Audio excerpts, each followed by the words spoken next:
Well, let's continue our lesson. Kita lanjutkan materi TOEFL kita. Hari ini kita di hari ketujuh, teman-teman. Dan kita nanti akan belajar kelas kata yang terakhir ya, namanya adalah adverb atau kata keterangan. Nah, jadi phrasing yang kedua ini atau caranya membuat frase yang kedua ini kita berhadapan dengan kelas kata terakhir yaitu kata keterangan ini. Nah, sebenarnya kata keterangan ini sederhana ya, teman-teman atau simple. Simpelnya adalah ketika teman-teman dihadapkan dengan bab phrasing, ya, menemukan titik-titik itu hanyalah sebagai pelengkap dari inti di bagian kalimat itu. Itu kalau misalnya bukan tempatnya kata sifat, berarti itu tempatnya kata keterangan. Jadi bab frase itu cuman ada dua, teman-teman ya, yaitu kata sifat sama kata keterangan. Jadi kalau titik-titiknya itu di sebelum kata benda, itu kemungkinan besar adalah kata sifat, tapi kalau bukan di sebelumnya kata benda, kemungkinan itu adalah kata keterangan seperti itu. Jadi secara sederhananya penggunaan kata keterangan itu seperti itu. Karena kata keterangan ini di dalam kalimat merupakan kelas kata yang paling tidak dibutuhkan. Nah, kalau misalnya ada tidak apa-apa dan tempatnya itu kadang bisa di mana-mana di dalam kalimat seperti itu. Gitu ya, nanti kita akan pelajari lebih lanjut. Nah, seperti namanya, kata keterangan itu fungsinya adalah menambahkan keterangan ke dalam kalimat. Dan keterangan di dalam kalimat, sekali lagi, tidak wajib ada. Ada nggak apa-apa, tidak juga nggak apa-apa. Gitu ya, teman-teman. Dan untuk kata keterangan sendiri itu dibagi menjadi dua jenis ya, secara pembentukan atau pembuatannya. Yang pertama adalah yang murni. Kalau teman-teman cek di kamus itu adalah kata keterangan. Nah, tapi ada juga kata keterangan itu yang kita buat dari kelas kata lain, yaitu preposition. Nah, jadi preposition itu juga kelas kata, teman-teman ya. Cuman dia tidak bisa berdiri sendiri di kalimat itu nggak bisa. Fungsinya preposisi itu hanyalah merubah kata benda setelahnya atau objeknya intinya ya, entah kata benda atau kata ganti setelahnya itu nanti menjadi keterangan. Jadi setelah preposisi itu harus ada objeknya, teman-teman ya, entah kata benda atau kata ganti. Nah, ada satu preposisi yang unik yaitu to. Khusus untuk preposisi to ini setelahnya boleh diikuti verb satu. Tapi sama dia juga keterangan teman-teman ya. Nah selain preposisi to kalau mau diikuti verb maka verbnya atau kata kerjanya itu harus kita rubah menjadi kata benda. Namanya gerund teman-teman. Nah gerund itu adalah verb ing. Seperti itu. Gitu ya. Jadi preposisi selain to kalau setelahnya mau diikuti kata kerjanya itu harus dirubah menjadi kata benda atau verb ing seperti itu. Nah, untuk contoh-contoh dari kata keterangan, misalnya yang pertama ada adverb of place atau kalau dalam bahasa Indonesia kita bilangnya keterangan tempat, teman-teman. Nah, contoh yang bentuknya murni, kalau kita cek di kamus itu memang adverb atau kata keterangan ya. Here artinya di sini. There artinya di sana. Upward, ke atas. Downward, ke bawah. Outside, di luar. Inside, di dalam. Somewhere, di suatu tempat. Dan masih banyak lagi. Nah, ada juga keterangan tempat itu yang dibentuk dari preposition plus noun.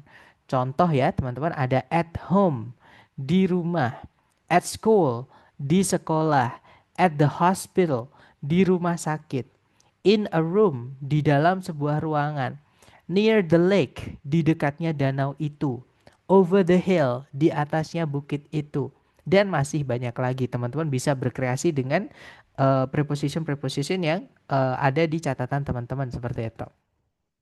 Nah, selain keterangan tempat, kita juga punya keterangan waktu. Contoh ya, teman-teman yang bentuknya murni, misalnya ada yesterday, artinya kemarin.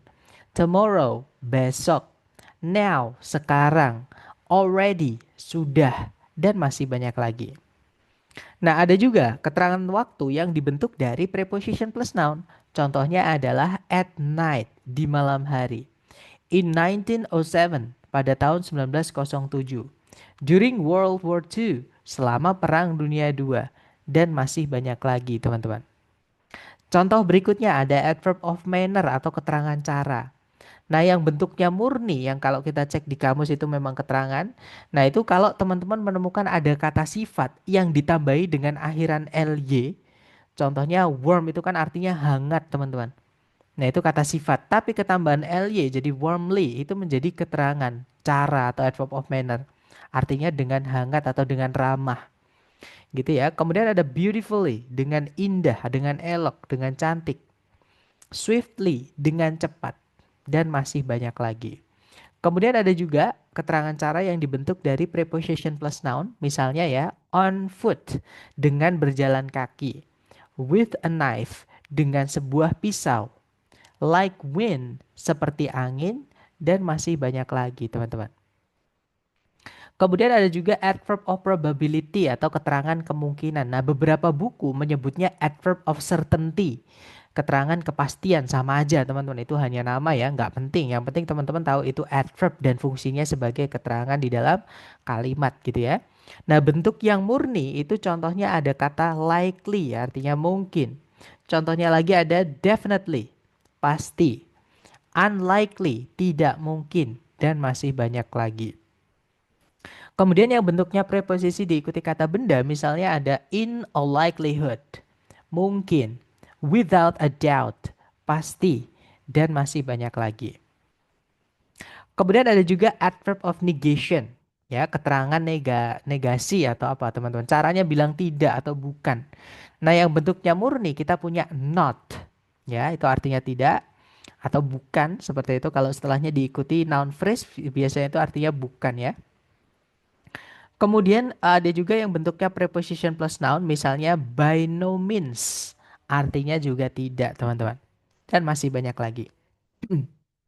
Nah, kemudian ada lagi adverb of degree atau intensity, jadi keterangan tingkatan atau intensitas. Nah, contoh yang bentuknya murni, kita punya very, artinya sangat.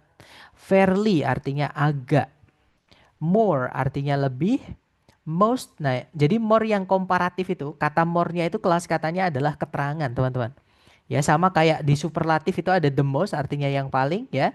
Nah most-nya itu dia adalah keterangan juga kelas katanya. Seperti itu. Kemudian ada enough artinya cukup dan masih banyak lagi. Kemudian ada juga adverb of degree atau intensity yang dibentuk dari preposition plus noun. Contohnya adalah to a high degree, artinya sangat. To some extent, artinya agak, dan masih banyak lagi teman-teman. Kemudian berikutnya ada contoh dari adverb of frequency atau keterangan frekuensi, seberapa sering dilakukan atau terjadi. Itu ya. Contoh yang bentuknya murni misalnya ada kata never, tidak pernah. Rarely, jarang. Sometimes, kadang-kadang. Usually, biasanya. Always, selalu, dan masih banyak lagi. Kemudian yang dibentuk dari preposition plus noun contohnya ya ada on a regular basis. Biasanya, from time to time, kadang-kadang, dan masih banyak lagi teman-teman. Nah itu tadi hanya beberapa contoh saja ya teman-teman, dan adverb itu ada banyak sekali. Oke, ada juga yang nggak punya nama, namanya cuma adverb seperti itu, saking banyaknya gitu ya. Intinya teman-teman bisa mengetahui kalau itu adalah kata keterangan. Bisa cek kamus, bisa juga menggunakan mengartikan dan lain-lain seperti itu. Nah, untuk penempatannya di dalam kalimat, teman-teman harus tahu bahwa kata keterangan ini bisa menjelaskan hampir semua bagian kalimat. Nah, keterangan itu bisa menjelaskan predikat, yaitu kata kerja ya, juga bisa menjelaskan selain predikat. Nah, kita bahas dulu tempat atau letaknya keterangan ketika menjelaskan predikat itu di mana. Gitu ya, teman-teman. Nah, sebelum teman-teman mengetahui di mana peletakan keterangan ini ketika menjelaskan predikat atau kata kerja di predikat gitu ya. Teman-teman harus pahami dulu bahwa bentuk atau kemungkinan kata kerja yang dipakai di predikat itu ada tiga ini, teman-teman. Ya, yang pertama itu adalah to be yang berdiri sendiri tanpa kata kerja lain. Nah, itu to be itu bukan auxiliary, teman-teman. Namanya linking verb. Jadi kalau teman-teman menemukan is, am, are atau was, were, setelahnya kok tidak diikuti kata kerja, nah berarti itu bukan auxiliary, teman-teman ya. Itu adalah kata kerja inti, kata kerja asli, gitu ya. Yang mana dia berdiri sendiri hanya buat syarat apa namanya sebagai syarat predikat yang kita pelajari di hari pertama ya kan. Jadi ketika pesan itu disampaikan tidak ada kata kerjanya, padahal dalam bahasa Inggris predikat wajib dari kata kerja, kelas katanya ya, maka dicarikanlah kata kerja yang nggak punya arti. Nah itulah yang disebut dengan linking verb ini. Jadi intinya to be gitu teman-teman. To be berdiri sendiri tidak ada verb setelahnya, itu namanya linking verb. Nah, kalau misalnya predikatnya itu linked verb, teman-teman nanti letakkan keterangan itu di setelahnya. Jadi mirip kayak adjective, teman-teman. Ya, jadi di setelahnya to be. Contohnya adalah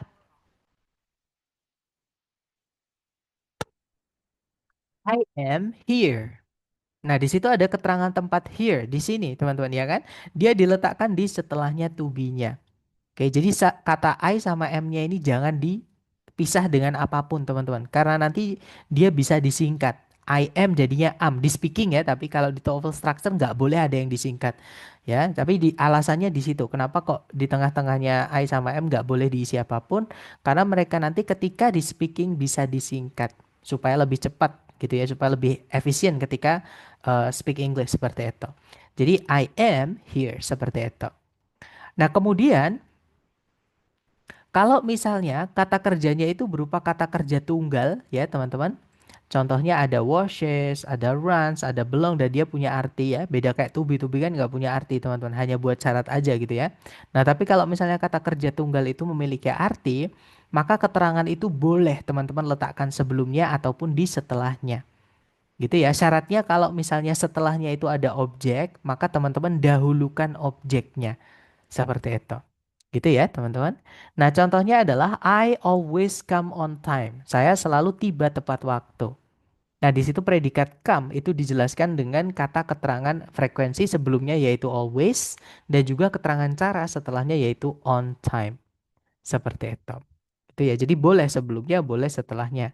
Syaratnya kalau ada objek, dahulukan objek dari predikatnya gitu ya, teman-teman.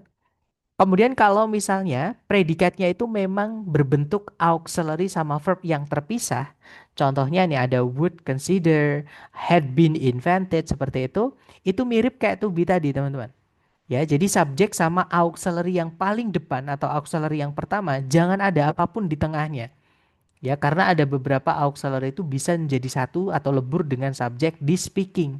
Ketika kita ngomong bahasa Inggris itu ada yang disingkat seperti itu. Jadi tengah-tengahnya jangan diisi apapun. Nah, oleh karena itu, kalau misalnya mau ditambahkan kata keterangan, ya, berupa auxiliary verb, letakkan di setelahnya auxiliary pertama atau auxiliary kedua atau auxiliary ketiga, nggak masalah. Yang nggak boleh adalah di sebelumnya auxiliary pertama. Seperti itu ya. Nah, contoh kalimatnya adalah the world is slowly changing. Di situ ada predikat is changing, teman-teman, auxiliary verb. Nah, di setelah auxiliary pertama itu ada kata slowly. Itu slowly kalau teman-teman mau pindah di setelahnya changing juga nggak apa-apa. Ya, syaratnya kalau ada objek dahulukan objek baru slowly seperti itu. Itu ya, teman-teman.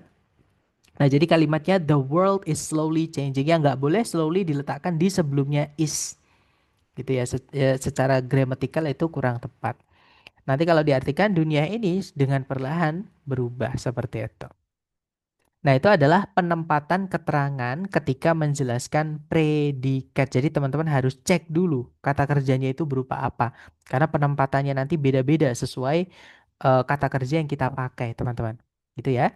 Nah, tadi saya menyebutkan auxiliary, itu kan istilah ya, otomatis kita harus jelaskan walaupun sudah pernah saya sampaikan. Tapi nggak apa-apa, di sini lebih eh, saya tulis lah gitu teman-teman biar kelihatan. Nah, jadi auxiliary itu pengertiannya adalah kata kerja bantu. Fungsinya hanya bisa membantu kata kerja lain. Jadi setelahnya auxiliary itu harus ada kata kerjanya. Makanya tadi saya sampaikan kalau teman-teman menemukan ada to be setelahnya tidak ada kata kerjanya, itu bukan auxiliary, teman-teman.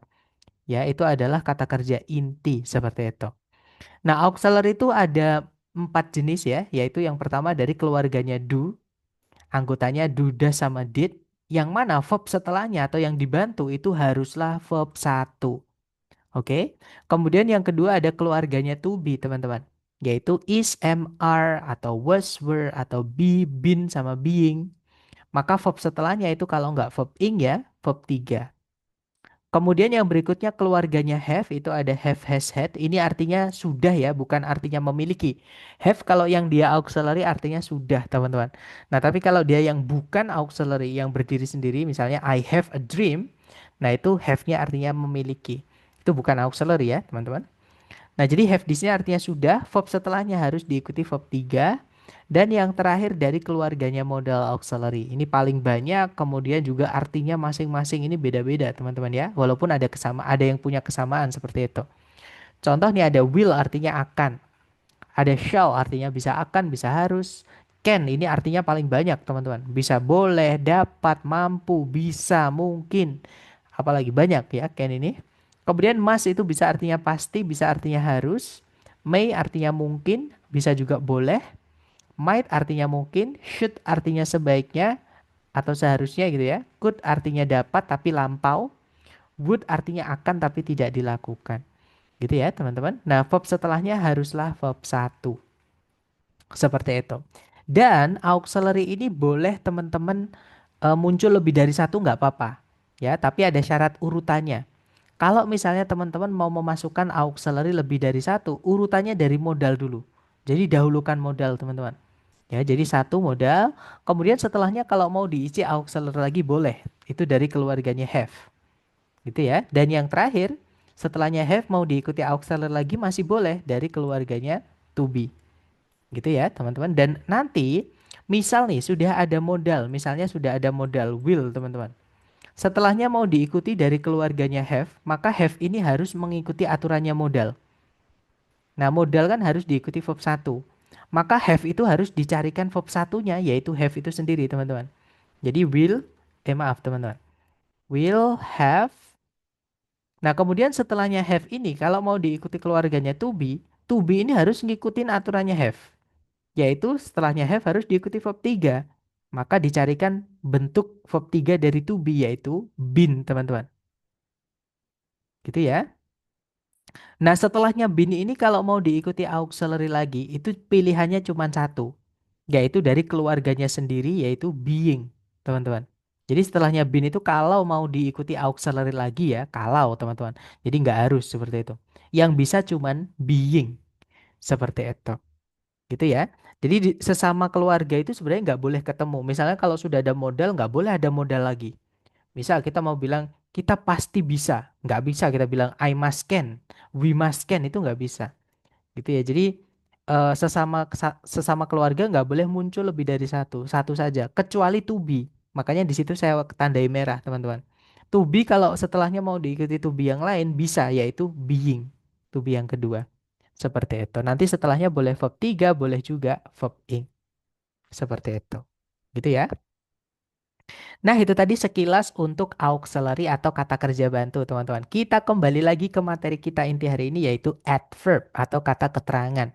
Tadi menjelaskan kata kerja di predikat, sekarang menjelaskan yang bukan predikat, ya.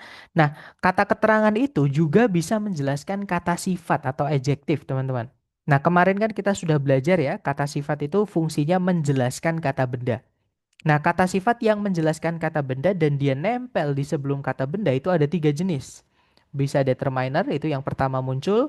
Kemudian ada deskriptif, itu yang kedua. Kemudian ada narjang, yang ketiga. Baru setelahnya diikuti benda yang dijelaskan.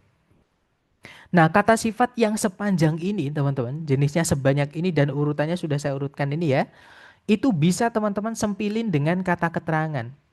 Jadi sebelumnya determiner dan di tengah-tengahnya determiner dan deskriptif itu boleh teman-teman isi dengan keterangan. Nah, yang bisa nyempil tempatnya keterangan ini, teman-teman. Ya, jadi yang pertama ada yang paling depan itu ada adverb of probability atau certainty. Ya, caranya bilang mungkin. Kemudian berikutnya ada adverb of negation. Nah, not itu diletakkan di setelahnya perhaps atau mungkin tadi, teman-teman. Setelahnya ada distinguishing, misalnya only. Jadi not only, only-nya itu miliknya distinguishing, teman-teman. Ada even, ya, not even, seperti dan lain-lain.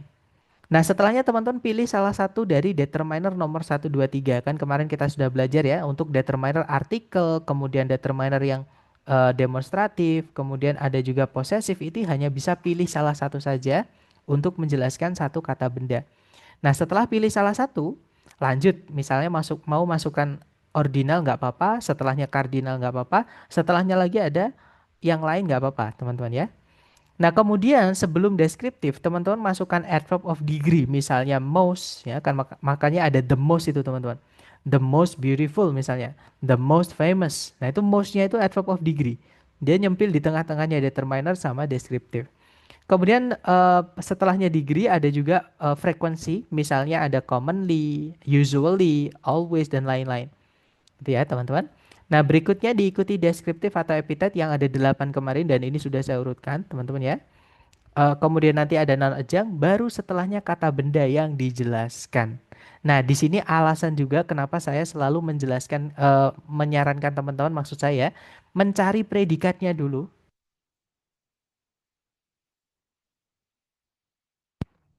Nah, karena subjek itu bisa panjang banget, teman-teman. Ya, sebenarnya kata bendanya itu cuma satu, tapi yang menjelaskan itu bisa panjang banget. Nah, itu yang bikin kadang kita kesulitan mencari inti dari subjeknya di mana. Seperti itu. Belum lagi nanti setelahnya kata benda ada keterangan lagi. Karena kata benda juga bisa dijelaskan keterangan, tapi letaknya di setelahnya biasanya. Gitu ya, teman-teman. Seperti itu. Makanya dicari dulu kata kerja sebagai predikat. Nanti tinggal teman-teman pagri. Di sebelumnya predikat itu pasti letaknya subjek. Nah, tinggal cari kata benda yang lepas, tidak pakai preposisi sebelumnya, dan kata benda inti yang dijelaskan oleh kata sifat yang panjang. Jadi noun phrase itu kadang panjang banget seperti itu. Gitu ya. Nah, ini adalah penempatan keterangan ketika menjelaskan kata sifat. Nah, kemudian berikutnya kata benda yang tadi saya sampaikan ya, itu juga bisa dijelaskan oleh kata benda yang lain. Sorry, maksud saya bukan kata benda, maksud saya kata keterangan. Maaf teman-teman. Kata benda itu juga bisa dijelaskan kata keterangan. Nah, biasanya diletakkan di setelahnya. Walaupun tadi kan kita sudah belajar ya, sebelumnya kata benda itu boleh diisi kata sifat. Dan kata sifatnya itu bisa dijelaskan kata keterangan. Jadi secara tidak langsung, kata keterangan itu juga bisa muncul di sebelum kata benda, teman-teman. Ya, tapi syaratnya itu tadi ya, kalau misalnya dia bisa dihitung dan jumlahnya tunggal, harus ada determiner, misalnya misalnya any, untuk menjembatani adverb sama noun-nya. Itu ya, teman-teman. Nah, contohnya adalah even a noble story with lessons. Jadi kalau diartikan bahkan sebuah kisah mulia atau sebuah kisah yang baik, yang apa ya, yang mengajarkan nilai-nilai terpuji gitu, teman-teman. Dengan apa ya, moral-moral value atau nilai-nilai atau pelajaran-pelajaran seperti itu. Kalau diartikan seperti itu. Nah, di situ ada kata benda story dijelaskan oleh keterangan even. Sebenarnya evennya itu menjelaskan a noble-nya itu ya, noble story-nya itu, teman-teman. Kemudian setelahnya ada keterangan lagi yaitu with license ini. Seperti itu. Gitu ya. Nah, bahkan kata keterangan itu juga bisa menjelaskan kata keterangan yang lain. Oke, teman-teman, contohnya adalah ada kata keterangan quickly, dengan cepat, dia adverb of manner. Oke, nah sebelumnya ditambahi adverb of degree, yaitu very. Menjadi very quickly, dengan sangat cepat. Kalau diartikan seperti itu. Gitu ya, teman-teman. Nah, untuk penerapan materi kita hari ini ke soal structure TOEFL kurang lebih seperti ini. Caranya sama, teman-teman cari dulu kata kerja sebagai predikat di soal. Kalau ditarik dari depan ke belakang, di situ ada store, artinya menyimpan ya. Subjeknya adalah brain cells. Kemudian ada predikat lagi yaitu is di situ dan verb 3. Jadi ini auxiliary, teman-teman. Auxiliary verb gitu ya.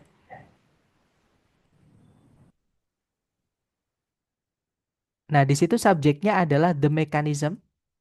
Kemudian setelahnya ada conjunction by which, teman-teman. Nah, jadi nanti susunannya adalah subjek, conjunction, subjek, predikat, predikat. Kalimat sudah lengkap ya. Nah, titik-titik itu terletak di tengah-tengahnya auxiliary verb. Sudah jelas sekali. Itu kita diminta mencari penjelasnya kata kerja, teman-teman. Nah, yang menjelaskan kata kerja itu ada dua. Bisa auxiliary atau kata keterangan. Nah, auxiliary itu juga kata kerja ya, teman-teman. Nah, tapi di pilihan ganda itu nggak ada auxiliary sama sekali, ya kan? Berarti yang pertama, opsi pertama gugur, teman-teman. Berarti kita disuruh mencari opsi yang kedua yaitu kata keterangan.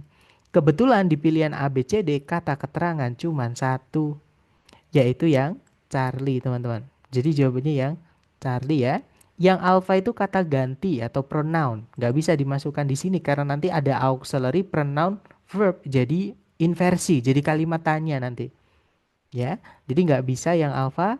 Kalau yang Bravo, no itu materi kita kemarin. Dia adalah determiner atau kata sifat atau adjektif yang selalu membutuhkan kata benda setelahnya.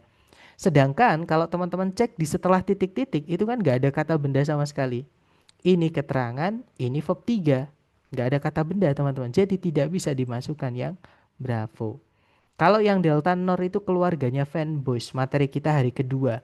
Fanboys itu harus menghubungkan yang setara. Kalau sebelumnya predikat, ya harusnya setelahnya predikat. Nah, setelahnya kan verb 3 nggak bisa jadi predikat, teman-teman. Jadi yang delta tidak bisa.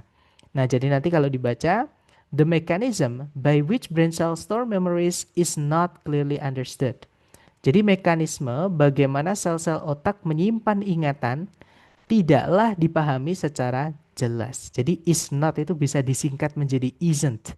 Kalau di speaking ya, kalau di soal structure TOEFL tidak boleh ada singkatan. Jadi teman-teman nggak akan pernah menemukan ini di soal structure TOEFL, terutama yang resmi ya. Jadi nggak akan pernah menemukan ini teman-teman.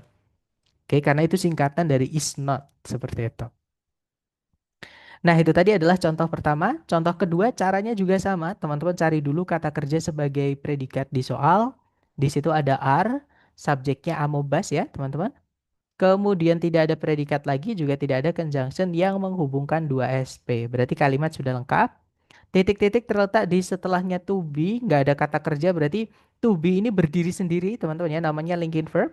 Dan kalau kita lihat di setelah titik-titik itu ada kata sifat. Small itu kan ukuran, teman-teman, ya, sifat dari benda. Nah, otomatis yang bisa menjelaskan kata sifat ini kan berarti tempat untuk menjelaskan small ini ya, teman-teman. Nah, yang bisa menjelaskan kata sifat itu hanyalah kata keterangan atau adverb. Nah, di pilihan ganda adverb saja itu cuma satu, yaitu yang alpha, teman-teman. Itu keluarganya adverb of degree ya, teman-temannya very, teman-temannya extremely, fairly, rather, more, most, dan teman-temannya itu. Oke. Nah, jadi jawabannya adalah yang alpha. Kalau yang bravo tidak bisa karena fanboys harus menghubungkan dua yang setara. Kalau sebelumnya predikat, harusnya setelahnya juga ada predikat. Sedangkan di situ tidak ada kata kerja sama sekali. Jadi yang bravo nggak bisa, teman-teman. Kalau yang Charlie, nah sebenarnya so itu juga memiliki arti sangat ya. Dia keluarganya adverb of degree juga. Cuman setelahnya sudah lengkap sama kata sifat yang dijelaskan. Nah, kata sifat tidak bisa menjelaskan kata sifat yang lain. Jadi yang Charlie tidak bisa, teman-teman. Nanti double kata sifatnya. Kalau yang delta, nah kalau teman-teman menemukan ada us ketemu sama us lagi, di tengah-tengahnya itu kalau nggak kata sifat ya kata keterangan, teman-teman ya. Nah, itu nanti dijadikan satu. Teman-teman anggap itu sebagai satu kata. Kelas katanya nanti ada dua, teman-teman. Kalau nggak preposisi, ya conjunction. Nah, kalau dia preposisi, setelahnya harus ada kata benda atau kata ganti ya yang nantinya dirubah menjadi keterangan. Nah, sedangkan small itu kata sifat sebelum nabrak preposisi lagi ya kan? Berarti nggak ada kata benda teman-teman di setelahnya titik-titik sebelum nabrak preposisi. Otomatis dia bukan preposisi. Kemudian kalau dia conjunction maka setelahnya harus ada subjek predikat satu lagi. Tapi di situ kan nggak ada. Jadi yang conjunction juga bukan. Berarti yang delta bukan teman-teman. Otomatis jawabannya berarti yang alpha tadi ya. Nanti kalau dibaca, amobas are too small to be seen without a microscope. Amoeba itu terlalu kecil untuk dilihat tanpa sebuah mikroskop. Seperti itu. Contoh terakhir, caranya sama. Teman-teman cari dulu kata kerja sebagai predikat ya. Nah, di situ ada showed, verb 2 ya. Ada objeknya di situ teman-teman. Subjeknya adalah sculpture and Whitney. Kemudian ada conjunction yaitu that. Subjeknya adalah her parents, predikatnya adalah recognized and encouraged. Nah, berarti kalimatnya sudah lengkap ya, subjek predikat, conjunction subjek predikat. Kalau teman-teman perhatikan, titik-titik itu terletak di sebelum kata benda yang tidak jelas fungsinya apa. Kata benda itu fungsinya cuma dua, teman-teman. Kalau nggak subjek, ya objek. Nah, dia dibilang subjek, predikatnya mana? Masa ini? Nanti berarti jadi satu. Gitu kan, subjeknya double jadinya nanti nggak ada conjunction nggak bisa. Nah, selain subjek, dia juga bisa jadi objek. Nah, objeknya apa? Di sini kita harus carikan sesuatu. Gitu ya. Nah, supaya a child kata benda ini supaya dia berubah menjadi keterangan, supaya tidak jadi kata benda lagi, teman-teman harus carikan preposisi. Karena itu fungsinya preposisi, merubah kata benda setelahnya menjadi keterangan. Nah, di pilihan A, B, C, D yang diawali oleh preposisi cuma satu, yaitu yang delta, teman-teman. Gitu ya. Jadi jawabannya yang delta. Nanti kalau dibaca, as a child, sculpture and Whitney showed an eager intellect and artistic talent that her parents recognized and encouraged. Jadi kalau diartikan sebagai seorang anak kecil, pematung Anne Whitney itu menampilkan atau menunjukkan kecerdasan dan juga bakat seni yang sangat luar biasa yang kedua orang tuanya kenali dan dukung. Seperti itu. Nah, dari penjelasan saya tadi mengenai keterangan dan juga contoh soalnya, mungkin ada yang pengen teman-teman tanyakan dulu sebelum kita lanjut ke latihan soal. Silahkan boleh di-unmute, teman-teman. Mister, Iya, silahkan, Mister. yang ini boleh dijelaskan ulang nggak ya, Mister? Yang ini, yang ketiga. Iya, Oke, saya ulangi ya, Mister ya. Jadi caranya sama, teman-teman cari dulu kata kerja sebagai predikat. Di situ ada showed. Subjeknya adalah sculpture and Whitney. Nah, kalau ditarik ke belakang lagi ada conjunction, ada subjek, ada predikat. Berarti kan kalimat sudah lengkap. Subjek predikat, conjunction, subjek predikat. Ya kan? Nah, tapi kalau teman-teman lihat titik-titik itu, di setelahnya ada kata bendanya. Kata benda itu fungsinya cuma dua. Kalau nggak subjek ya objek. Tapi dia nggak mungkin kalau subjek ya. Karena subjek kan setelahnya harus ada predikat, teman-teman. Sedangkan di situ setelahnya koma, nggak ada predikat. Jadi ini adalah objeknya sesuatu. Nah, objeknya sesuatu di sini supaya ini jadi keterangan, gitu ya. Karena kan nggak bisa dibiarkan ini tetap jadi kata benda, nggak bisa, teman-teman. Gitu ya. Nah, otomatis carikan sesuatu yang merubah kelas kata ini menjadi keterangan. Dan yang bisa merubah kelas kata itu cuma preposisi. Preposisi itu merubah objeknya atau kata setelahnya menjadi keterangan, teman-teman. Oke. Nah, di pilihan A, B, C, D keterangan cuma satu, yaitu yang delta. Yang alfa nggak bisa, masa predikat ditaruh di paling depan sendiri kan nggak bisa, teman-teman. Apalagi tidak ada conjunction lagi di situ. Kalau yang Bravo ini kebalik. Ya, setelah conjunction itu harus ada subjek predikat lagi. Sedangkan kalau well ini dimasukkan di sini, a child itu subjeknya nggak ada predikatnya. Nah, predikatnya malah di sebelum conjunction. Ada subjeknya it juga. Jadi nggak jelas ini susunannya tidak bisa diartikan nanti. Kalau yang Charlie ada subjek predikat lagi, tidak ada conjunction lagi, tidak bisa. Jadi kalau kalimat itu memiliki tiga subjek, tiga predikat, conjunctionnya harus dua. Seperti itu. Gimana, Mister? Apakah sudah jelas? misalnya kalau yang secalinya itu aku letakin di belakang, berarti di belakang recognize and encourage when she was a child gitu ya, Mister? eh Maksudnya as a child gitu ya? Boleh. Iya, Jadi diletakin di belakang tuh berarti nggak aku apa-apa. perlu Hmm. when she was a child gitu. Oh, maksudnya yang Charlie ya? Iya, misal aku mau jawaban Charlie berarti di belakang itu aku kasih when she was a child. Betul, betul. Harus ada satu conjunction lagi. Tapi kan nggak ada ya, teman-teman. Sekali lagi, ketika kita mengerjakan hati-hati dengan apa ya? Padahal ada jawaban yang sudah jelas itu kadang. Ini saya dulu juga seperti itu, teman-teman. Kadang kita jadi kayak mengabaikan jawaban yang sudah benar karena kita memaksa kayaknya ini benar. Kalau ada ini, nah ini kita memilih itu. Itu sering sekali. Dan apa? Ketika member-member saya ketika ngajar offline ya itu sering sekali juga mereka keplesetnya juga seperti itu. Ketika saya tanyain kenapa jawabannya ini, terus mereka menjawabkan ini, mereka mengabaikan jawaban yang sudah benar. Seperti itu. Karena lebih fokus kepada jawaban yang justru salah karena nggak ada ada bagian yang dihilangkan tadi. Gitu, teman-teman. Jadi sekali lagi sebenarnya betul kalau misalkan ada when-nya itu berarti nanti bisa ditaruh di belakang, ditaruh di depan pun juga bisa. When she was a child itu juga bisa, teman-teman. Karena keterangan itu boleh diletakkan di akhir, boleh pindah ke depan. Syaratnya dikasih koma di situ ya. Seperti itu. Ya, nah tapi ketika di jawaban itu tidak ada when-nya, maka hati-hati dengan seumpama ketika teman-teman tes. Kan tes itu waktu itu cepat banget, teman-teman ya. Dan kadang kita itu tidak sempat untuk fokus ke semua jawaban. Seperti itu. Makanya kita harus berpatokan dengan jawaban apa adanya. Kalau adanya itu ya sudah fokus ke coba cari yang lainnya seperti itu. Tapi betul, Mister, kalau ada when-nya, kalau ada when-nya itu betul jawabannya adalah yang Charlie. Sama kayak yang Bravo itu misalnya while-nya itu ditaruh di depan sendiri sebelumnya it misalnya dan it-nya itu diganti she, itu betul juga. Tapi kan jawabannya nggak gitu gitu. Seperti itu. Mungkin ada pertanyaan lagi? Silakan. Thank you, Mister. Sama-sama, Mister.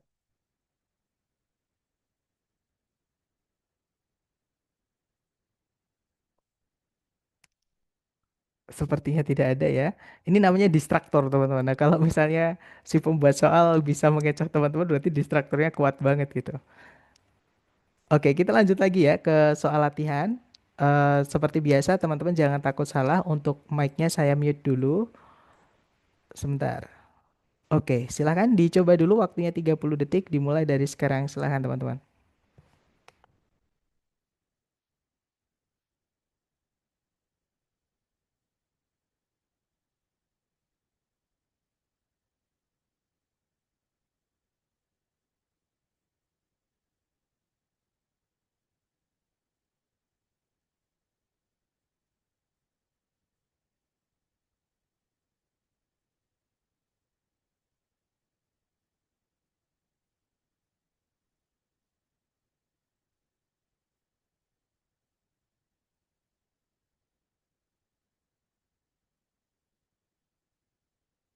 Oke, waktunya sudah habis. Silakan jawabannya, teman-teman. Boleh dikirim di chat dulu. Sedapatnya, salah nggak apa-apa. Kita belajar ya. Dan saya lihat teman-teman menjawab Charlie, Charlie, Charlie. Ada juga jawaban Delta. Mari kita cek bersama.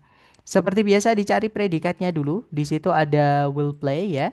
Subjeknya adalah technology.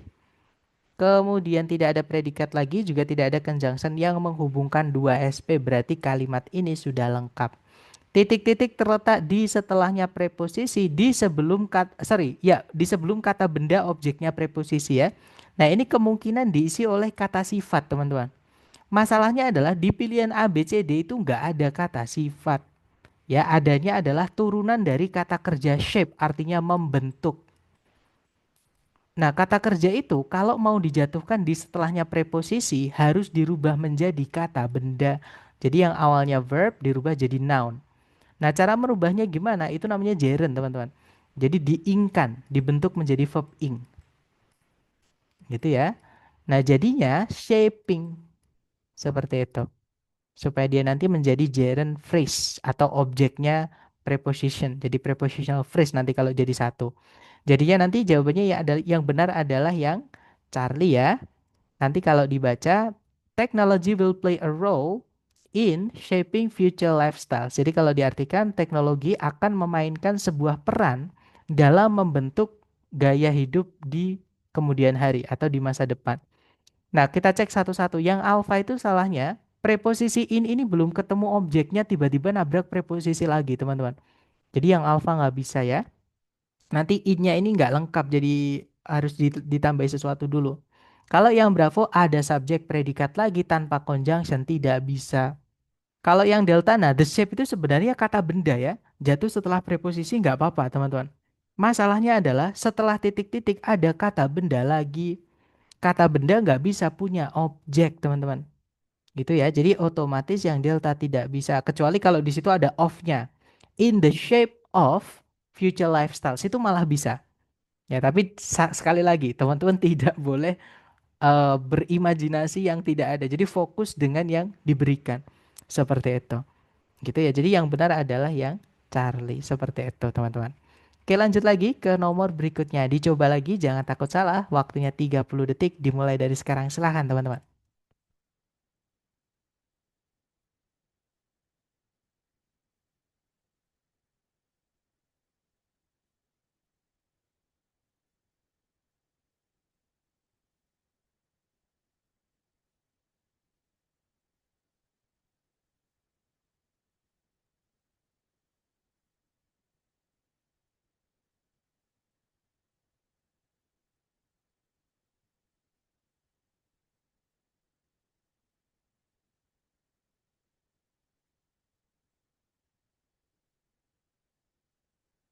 Oke, waktunya habis. Silahkan jawaban teman-teman dikirim di chat dulu ya. Jangan takut salah, kita belajar.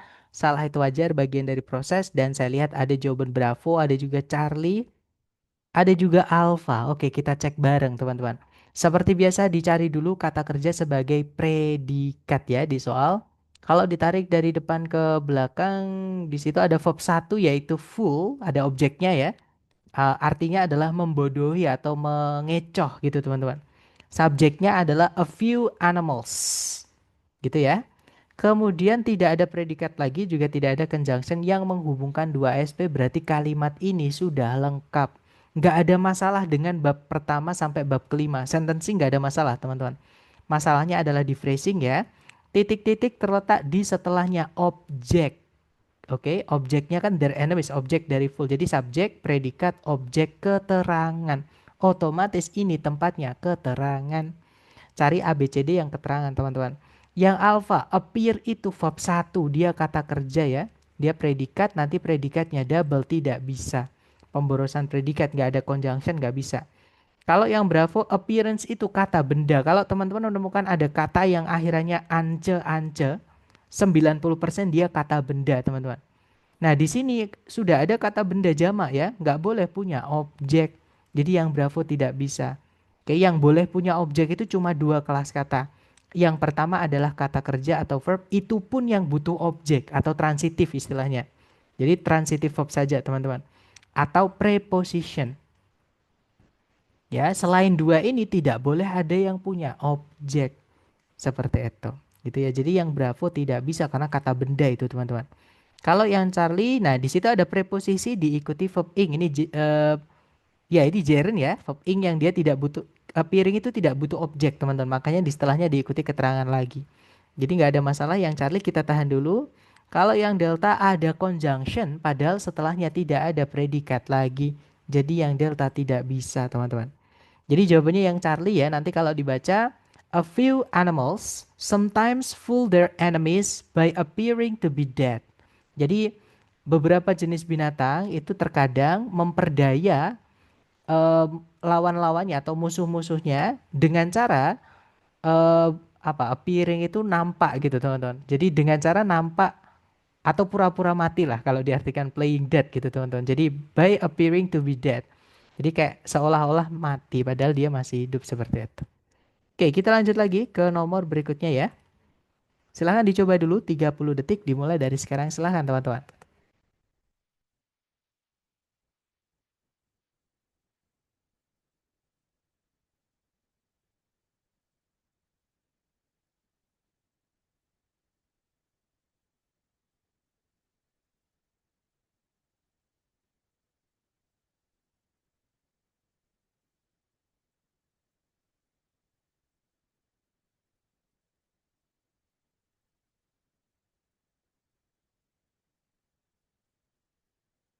Oke, waktunya sudah habis. Silahkan jawabannya teman-teman dikirim di chat ya. Kemudian kita bahas bersama. Dan saya lihat teman-teman menjawab bravo, bravo, bravo, bravo. Sepertinya semua menjawab bravo. Oke, kita cek bareng. Kalau ditarik dari depan ke belakang, di situ ada predikat is used. Maaf kepencet yang dubbingnya ya. Subjeknya adalah dubbing itu, teman-teman. Jaren ya. Kemudian tidak ada predikat lagi, juga tidak ada conjunction yang menghubungkan dua SP. Berarti kalimat ini sudah lengkap. Titik-titik terletak di setelah keterangan, berarti ya itu tempatnya keterangan, teman-teman. Nah, carikan A, B, C, D yang keterangan saja. Dan betul sekali jawaban teman-teman adalah yang bravo. Yang alfa salah karena ada conjunction ya, atau kata hubung, sedangkan subjek predikatnya sudah cukup, cuma satu. Conjunction hanya dibutuhkan ketika kita menemukan lebih dari satu SP di dalam kalimatnya, seperti itu. Kalau yang Charlie, di situ ada predikat lagi. Nah, ini kebalik teman-teman ya. Jadi kalau tidak ada subjeknya juga, ini kebalik. Jadi setelah conjunction itu harus ada subjek predikat. Nah, kalau that-nya kita taruh di belakang kan setelahnya jadi nggak ada subjek predikat, teman-teman. Gitu ya. Jadi yang Charlie nggak bisa, ini kebolak-balik. Kalau yang Delta sama, kita tidak butuh conjunction karena setelahnya tidak ada subjek predikat lagi.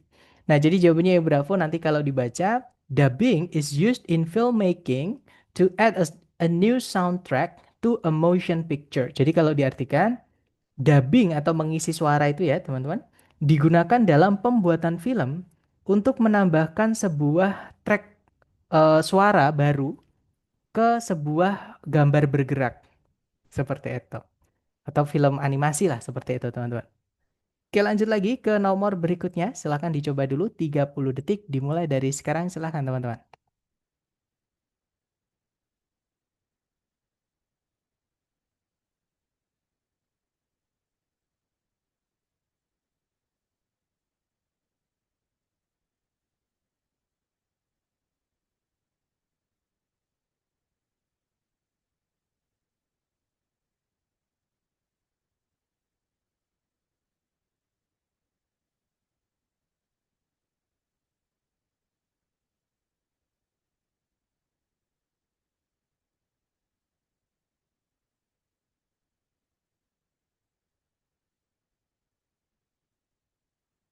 Oke, waktunya habis dan saya lihat teman-teman menjawab Alfa, Alfa, ada juga Bravo, antara Alfa atau Bravo. Mari kita cek bareng, teman-teman.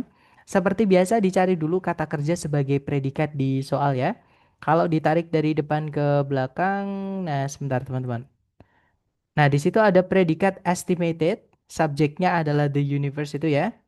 Kemudian tidak ada predikat lagi dan juga tidak ada conjunction yang menghubungkan dua SP, berarti kalimat ini sudah lengkap. Titik-titik terletak di setelah kata kerja pasif. Nah, kata kerja yang pasif to be verb 3 itu tidak boleh memiliki objek. Oke, jadi teman-teman carikan keterangan berarti di sini ya. Nah, yang alpha verb ing itu nggak bisa jadi keterangan, teman-teman. Verb ing itu fungsinya ada dua ya. Kalau nggak kata sifat ya kata eh, benda, namanya gerund tadi. Jadi participle atau gerund. Participle itu kata sifat, gerund itu kata benda. Nah, di sini kalau kata sifat menjelaskan apa nggak bisa, teman-teman. Gitu ya. Kalau misalnya kata benda nanti jadi objek. Jadi yang alpha nggak bisa. Pasif itu nggak boleh punya objek. Kalau yang Bravo to verb satu, nah kemungkinan Bravo bisa karena to itu adalah preposisi. Kita tahan dulu. Kalau yang Charlie, nah ada conjunction, ada predikat lagi, nggak ada subjeknya di situ ya. Jadi Charlie nggak bisa.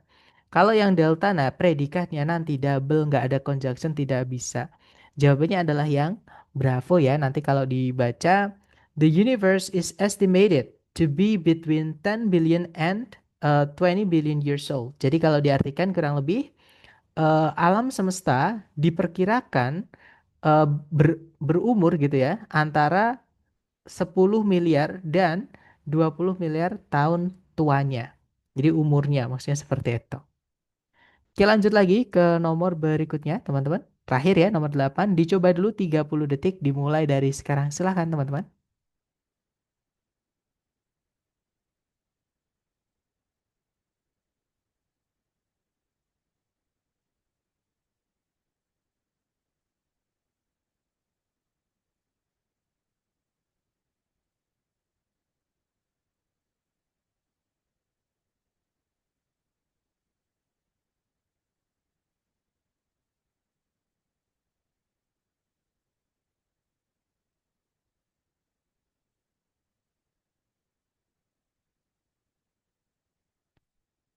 Oke, waktunya sudah habis dan saya lihat teman-teman menjawab. Sebentar, serta di gerund tidak bisa jadi keterangannya. Nggak bisa kalau nggak ada preposisinya, teman-teman. Gitu ya. Jadi gerund tidak bisa jadi keterangan. Kalau jadi apositif bisa nanti. Itu materi kita hari ke-10 ya teman-teman. Tapi kalau pertanyaannya apakah gerund bisa jadi keterangan? Jawabannya tidak bisa kalau tanpa preposisi. Sama kayak kata benda yang lain. Kata benda yang lain tidak bisa jadi keterangan kalau tanpa preposisi. Nah tapi kalau dengan preposisi sebelumnya itu bisa jadi keterangan. Seperti itu. Nah, untuk nomor ini ada jawaban alfa, ada juga delta, ada juga Charlie. Oke, alfa, Charlie, atau delta. Mari kita cek bareng, teman-teman. Seperti biasa, dicari dulu kata kerja sebagai predikat ya. Kalau ditarik dari depan ke belakang, di situ ada verb, sorry, is itu to be itu ya, teman-teman. Subjeknya adalah it. Kemudian nggak ada predikat lagi, juga tidak ada conjunction yang menghubungkan dua SP, berarti kalimat ini sudah lengkap. Nah, titik-titik, nah itu setelahnya titik-titik itu ada kata benda, teman-teman. Ini tidak bisa kita biarkan tetap menjadi kata benda, karena nggak jelas fungsinya apa, ya kan? Nah, kita rubah menjadi keterangan. Caranya gimana? Tambahkan preposisi sebelumnya. Oke, carikan A, B, C, D yang preposisi. Nah, di pilihan A, B, C, D yang preposisi cuma satu, yaitu yang delta. Because of itu adalah preposisi. Ini saya sebutkan di hari kedua, teman-teman ya. Jadi ketika saya memperkenalkan conjunction apa aja yang termasuk selain fanboys, itu kan ada because sama since yang artinya karena. Nah, sebelum saya lanjut, saya menjelaskan dulu because of itu, teman-teman ya. Jadi because of itu bukan conjunction. Tapi kalau because conjunction. Ya, because of itu preposition. Fungsinya merubah objeknya menjadi keterangan. Seperti itu. Nah, Charlie nggak bisa karena ada conjunction. Subjek predikatnya cuma satu, nggak bisa, teman-teman. Kalau yang Bravo ada subjek predikat lagi, nggak ada conjunction, nggak bisa. Kalau yang alfa ini cuman kata sifat. Nanti kata benda itu tetap menjadi kata benda. Kalau kita cuman kasih kata sifat. Ya, hanya menambahkan arti saja. Nah, jadi jawabannya yang delta nanti kalau dibaca because of the vastness of the Grand Canyon it is difficult to capture it in a single photograph. Jadi karena luas dari Grand Canyon tidak mungkin atau sulit sekali untuk menangkapnya atau memfotonya gitu ya dengan atau dalam satu tangkapan gambar atau satu foto seperti itu.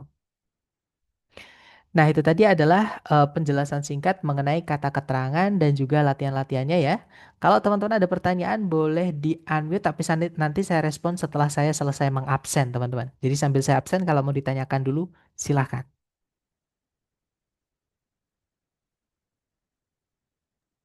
Permisi, Sir, mau tanya. Jadi Boleh? kalau because dan because of itu bedanya, kalau because of itu predisposisi.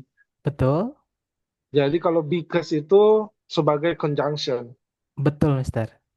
Kalau despite dengan although kan kemarin dibilang itu kan sama-sama meskipun, atau Betul. bagaimana?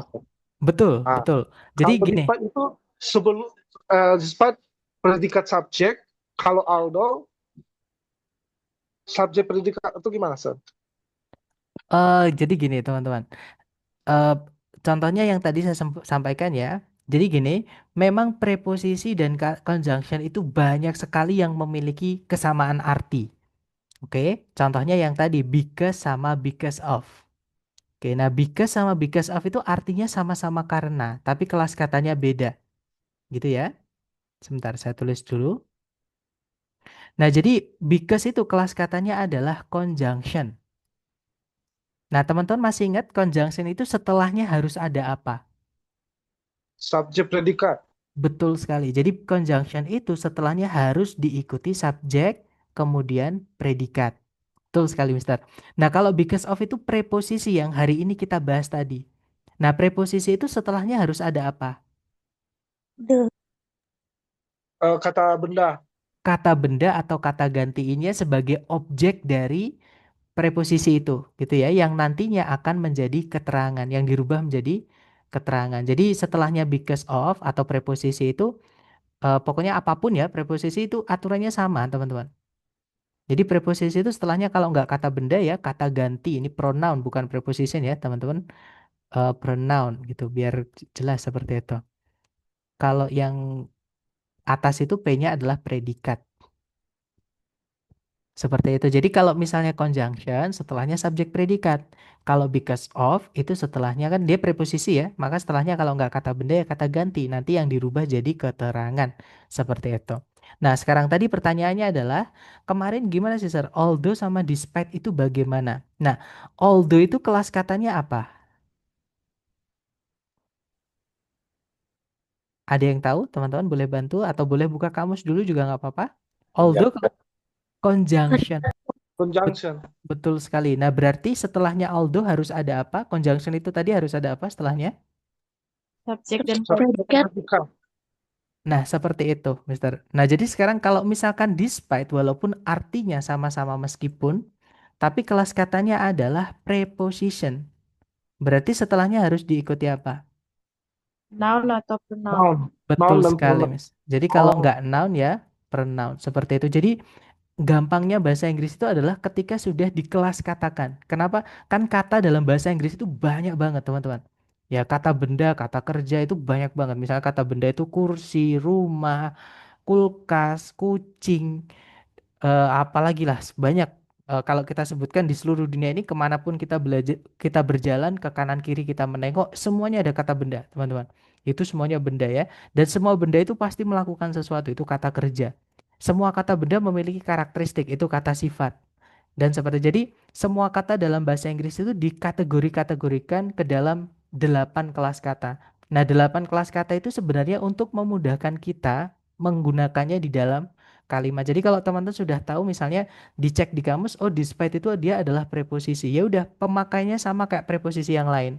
Sama kayak in, sama kayak on, sama kayak at, sama kayak because of dan lain-lain tadi. Sedangkan although karena dia conjunction ya pemakaiannya sama kayak conjunction-conjunction yang lain. Ya harus diikuti subjek predikat seperti itu, Mister. oke, Mister. Makasih. Sudah jelasin, Sama-sama. Mister. Soalnya Oke, ini dapat. kan agak membingungkan dan di soal TOEFL kan banyak yang membingungkan seperti Aldo dan Despite ini sih, Sir. Makasih. Oke, nah jadi sekali lagi hati-hati dengan makna ya teman-teman. Kadang kita tuh bingungnya karena makna. Ketika kita memaknai, ketika ketemu yang artinya sama, pasti bingung kalau nggak tahu kelas katanya. Gitu ya. Nah, kelas kata itu taunya dari mana? Ketika teman-teman buka kamus. Tapi nanti ketika tes nggak bisa buka kamus didiskualifikasi ya, teman-teman.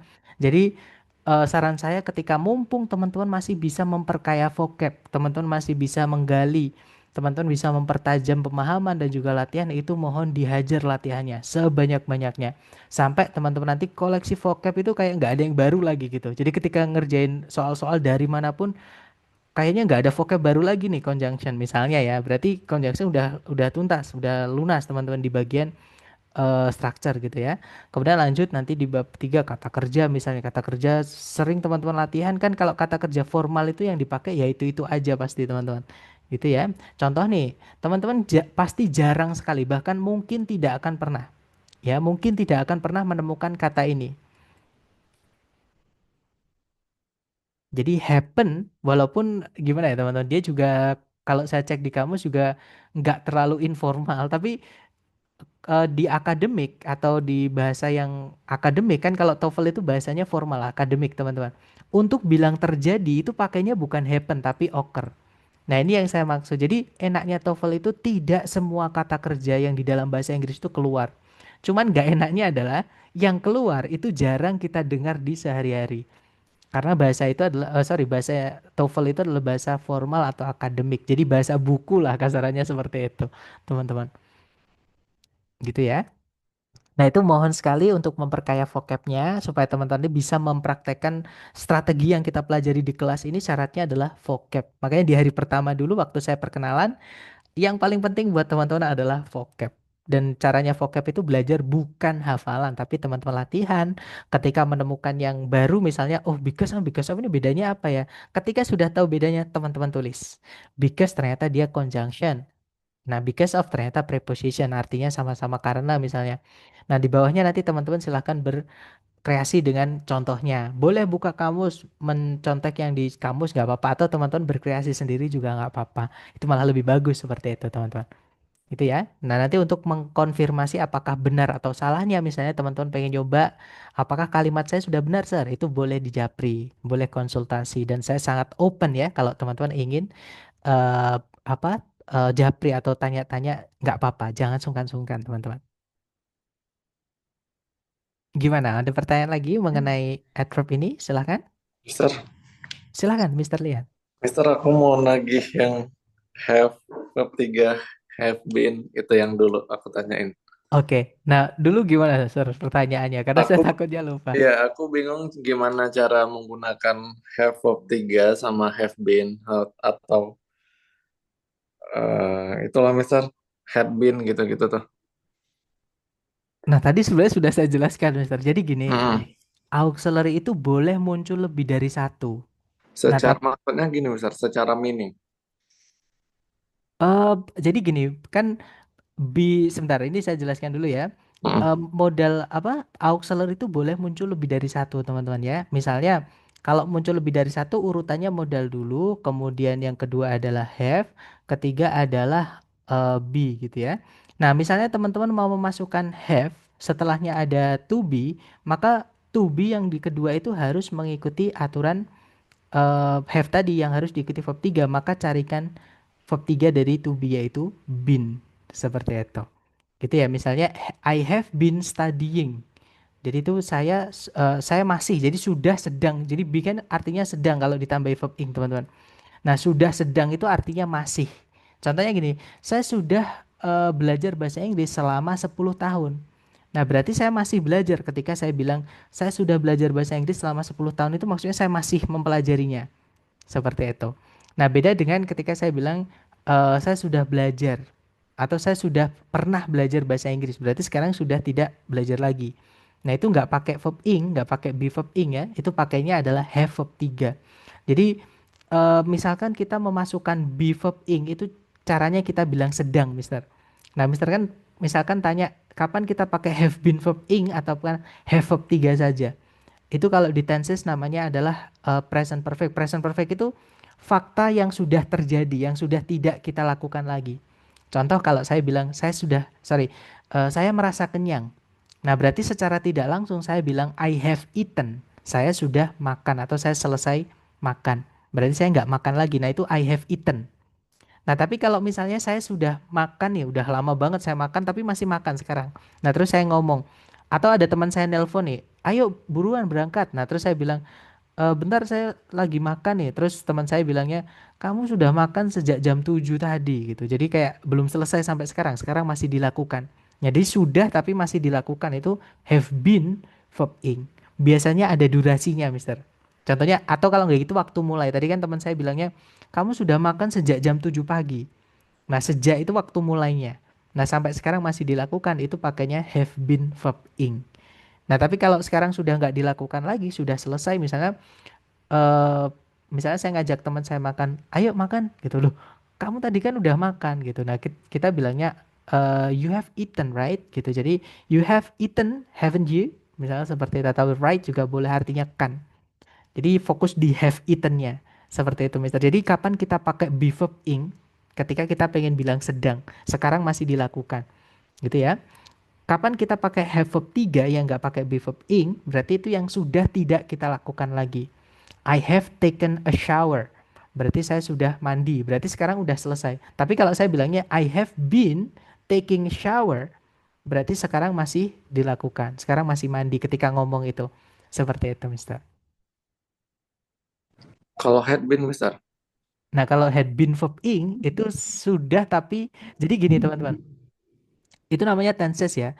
Tenses itu bahasa Inggris itu nggak enaknya kata kerja yang kita sampaikan itu tergantung waktu kejadian. Nah, fakta itu pakainya verb 1 atau verb SES. Fakta itu yang tidak terikat waktu, teman-teman. Contohnya, tanaman melakukan fotosintesis. Nah, dari dulu sampai hari kiamat, tanaman itu fotosintesis. Itu namanya present simple atau simple present. Gitu ya. Nah, kalau sekarang sedang dilakukan, itu pakainya adalah present continuous. Itu pakainya to be yang is MR ya. Ketemunya adalah verb ing. Kemudian yang sudah tidak dilakukan tapi efeknya masih terjadi sekarang. Contohnya saya sudah makan, berarti kan sekarang masih kenyang, teman-teman. Gitu ya. Atau pernah, misalnya saya pernah bertemu Mr. P. Nah, itu ada efeknya. Efeknya berarti mengingat gitu ya, teman-teman. Nah, itu pakainya have verb 3, tapi kan sekarang udah nggak dilakukan lagi misalkan seperti itu. Jadi have verb 3. Oke. Nah, have-nya itu tergantung nanti subjeknya ya, karena ada have ada has, teman-teman, kalau di present. Kemudian yang terakhir ada have been verb ing tadi. Jadi sudah dilakukan tapi masih juga dilakukan sampai sekarang. Itu have, ini boleh have, boleh has ya. Kemudian been, kemudian verb ing. Nah, selain present, dalam bahasa Inggris itu juga ada namanya lampau. Jadi kalau misalkan had been verb ing, berarti itu sudah dilakukan tapi masih dilakukan tapi bukan sekarang. Nah, jadi agak bingung tapi saya jelaskan dulu. Jadi rumusnya adalah had been verb ing itu sudah dilakukan tapi masih dilakukan. Nah, kapan? Ketika ada kejadian lain di masa lalu. Contohnya gini, ketika kamu nelpon kemarin, nah nelponnya kemarin ya, saya sudah belajar bahasa Inggris selama 2 jam.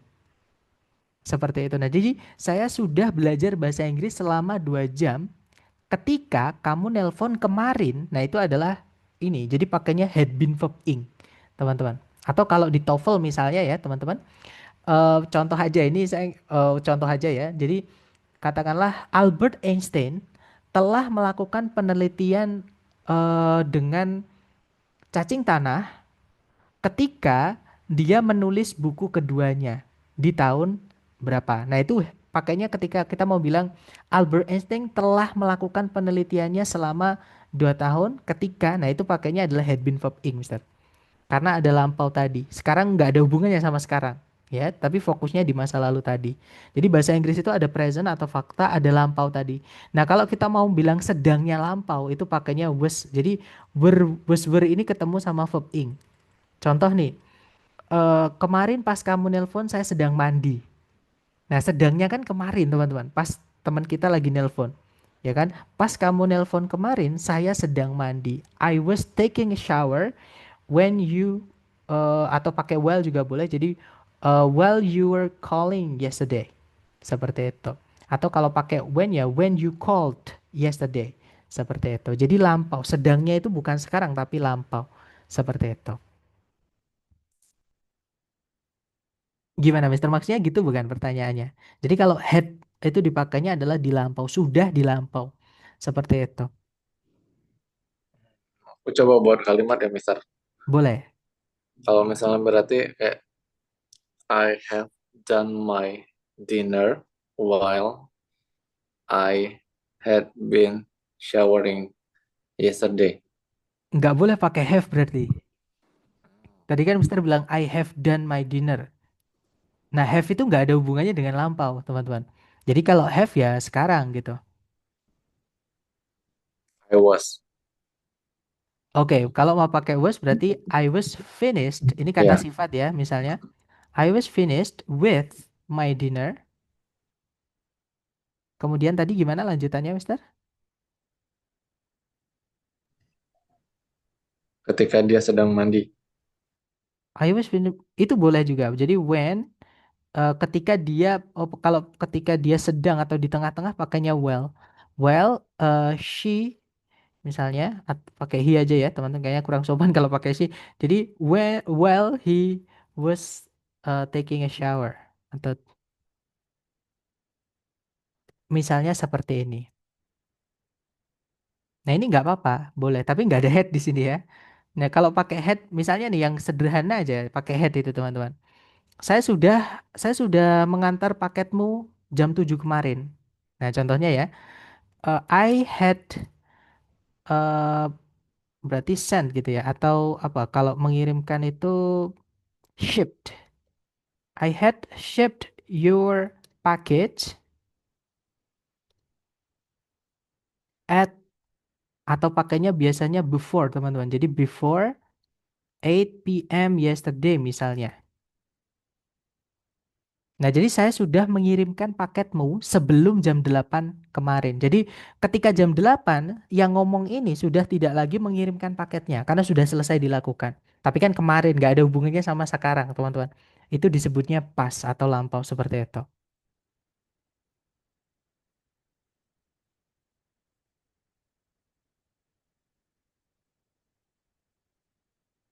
Gimana Mister? Apakah dapat secara konsep ya? Tapi di TOEFL buat teman-teman yang mungkin fokusnya di TOEFL ini nggak perlu terlalu dipikirkan karena di TOEFL resmi ITS itu yang ITP itu nggak keluar soal-soal tentang tenses teman-teman.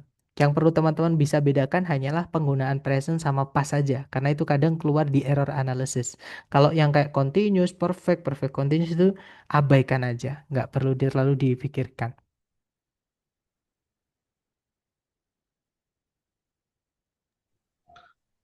Oke, Mister. Soalnya ini ngebantu untuk speaking sih, Mister. Betul, kalau di speaking teman-teman harus membiasakan. Tapi kalau ini saran saya teman-teman, jangan terlalu jangan terlalu takut salah grammar. Karena grammar itu paling nggak penting di antara bahasa itu grammar tidak penting. Kecuali kalau teman-teman ingin eh, apa namanya jadi akademisi ya, misalnya di kampus ngomong sama profesornya itu harus pakai grammar, vocabnya harus ditata seperti itu. Tapi kalau misalnya sama teman sendiri atau hanya untuk speaking aja. Nah, itu saran saya jangan terlalu takut salah grammar karena justru akan menghambat teman-teman ngomong gitu. Takut salah ini, takut salah itu, sistemnya kok sulit banget gitu. Karena bahasa Indonesia kita nggak punya eh, tenses, teman-teman. Seperti itu. Gitu Buat ya. IELTS, Mister. Nah, kalau IELTS beda lagi. Tapi mohon itu nanti dihajar di kelas IELTS, Mister. Karena kalau IELTS nggak cukup kalau 1 bulan. Ya, babnya itu banyak sekali, teman-teman. Yang dicakup itu banyak sekali. Seperti Ya, itu. ya, aku double sama IELTS ini, Mister. Belajarnya, Mister. Nah, itu bagi jadi gini, sebenarnya nyambung, teman-teman. IELTS sama TOEFL itu yang nyambung adalah di vocabnya. Vocab yang teman-teman temukan di TOEFL itu teman-teman gunakan juga di IELTS itu karena bisa mengangkat eh, band teman-teman yang di IELTS. Kan kalau di IELTS namanya band ya. Kalau di TOEFL namanya score seperti itu. Nilainya lah seperti itu bisa diangkat dari vocab yang teman-teman dapatkan di TOEFL seperti itu. Contohnya mau bilang terjadi jangan pakai happen. Teman-teman bisa pakai take place, bisa pakai occur gitu ya. Bisa pakai apa lagi? Eh Kalau misalkan mengalami bisa pakai experience atau undergo seperti itu.